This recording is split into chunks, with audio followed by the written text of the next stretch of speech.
Welcome to This Explainer. Okay, we've all seen it, right? Those absolutely gorgeous pictures on social media that make you want to drop everything, escape the 9 to 5 grind, and just immediately move to a tropical island. You know the ones. The infinity pools, the perfect golden hour light, the smiling faces. You see it and you think, man, that is the dream. And I completely get it. But what actually happens when the vacation ends and real life begins? After looking closely at the data and the actual realities of folks who've spent over a decade living on this island, there is a very grounded, stark reality that those glossy travel brochures are definitely not showing you. Today, we're breaking down the 5 ugly truths about expat life in Phuket. We are going to focus heavily on what it actually costs to live there and the unfiltered expat reality you absolutely need to know before you book that one-way ticket. Let's just dive right into it. Think about the travel brochure paradise we're all sold. Carefree days, infinite sunsets, zero worries. But let's contrast that with the expat reality. Because once that initial feeling of being on an endless vacation wears off, you're hit with a wall of intense bureaucratic paperwork, surprisingly high living costs, and daily gridlock traffic. We're going to look closely at why living in this specific paradise can be much, much harder than you've been led to believe. So, here is the roadmap for today. We'll be walking through 1. The visa bureaucracy maze, 2. The real cost of paradise, 3. The illusion of island jobs, 4. Infrastructure and the daily grind, 5. Facing expat isolation, and finally, number 6. Is Phuket for you? First up on our reality check, the visa bureaucracy maze, or as a lot of locals call it, the paperwork part-time job. It is wild when you look at the sheer volume of logistical hurdles just to legally stay in the country. Your entire existence in Thailand as an expat is precariously tied to a highly regulated passport stamp. A lot of people assume you just kind of show up, but it's actually a massive process. You enter on a tourist visa, right, which is just a temporary pass. To stay long-term, you've got to convert that to a non-immigrant visa. And then the grueling cycle begins. You have to execute 90-day reports to immigration just to confirm your address, followed by processing massive annual renewals.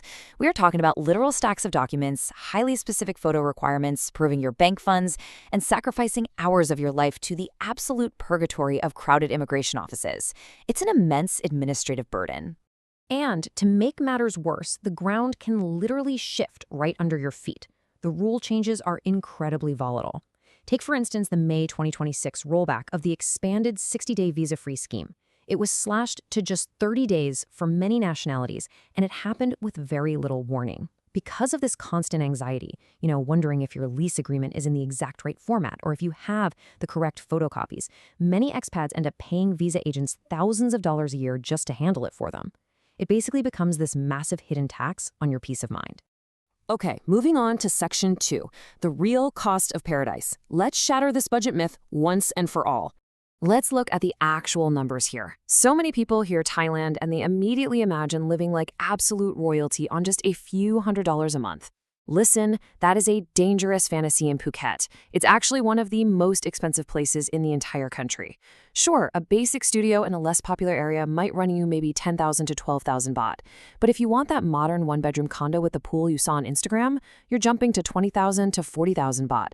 And if you're eyeing a 2 or 3-bedroom pool villa and a desirable expat hub, like Bang Tao, you need to expect to pay anywhere from 60,000 to well over 100,000 baht every single month.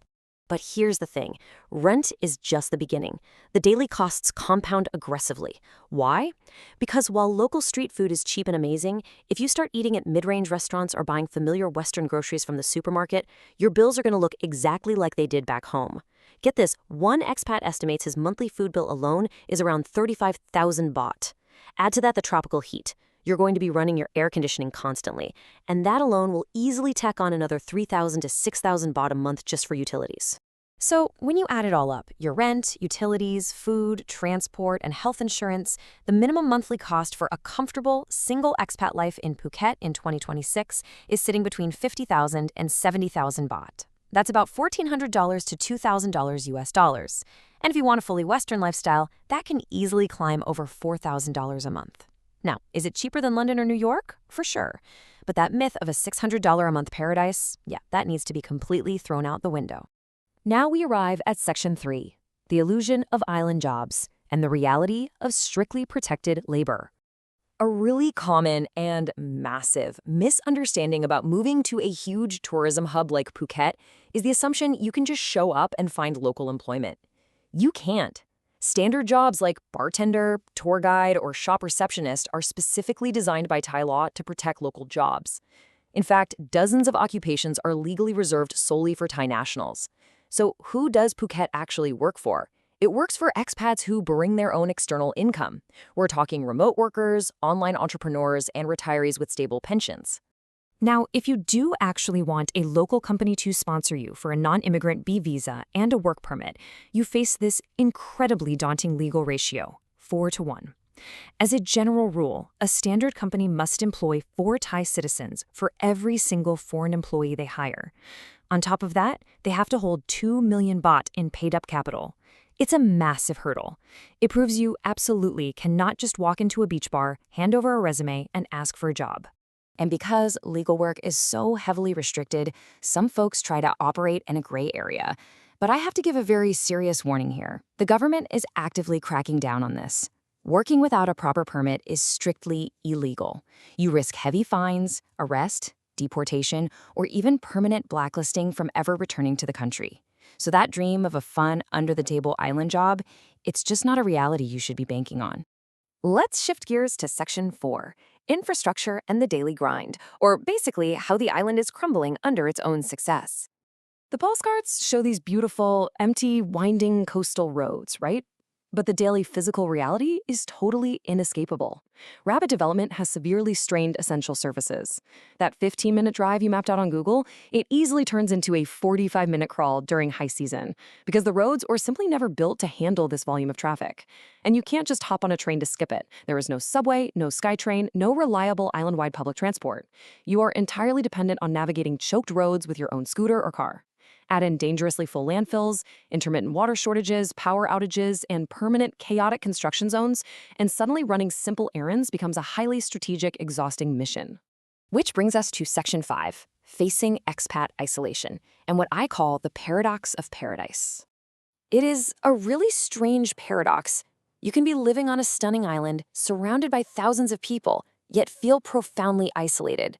There's this cultural wall of saving face in Thailand that can be highly confusing for Westerners who are used to straightforward communication, because direct confrontation is often completely avoided. Furthermore, the expat community itself is incredibly transient.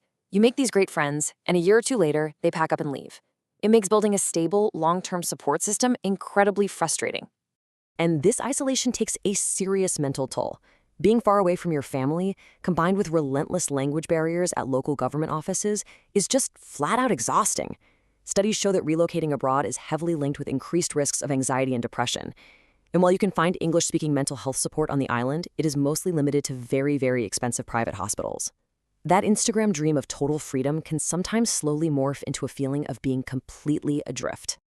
Finally, let's wrap this all up with Section 6. Is Phuket for you? Build in your life. So, we end this explainer with a really vital question. Look, the point of going through all this data isn't to say that living in Phuket is a terrible idea. The beaches really are incredible, the culture is rich, and the food is world-class. But you have to ask yourself, is it worth trading your Western conveniences for these complex daily frustrations? The internet only sells you half the story.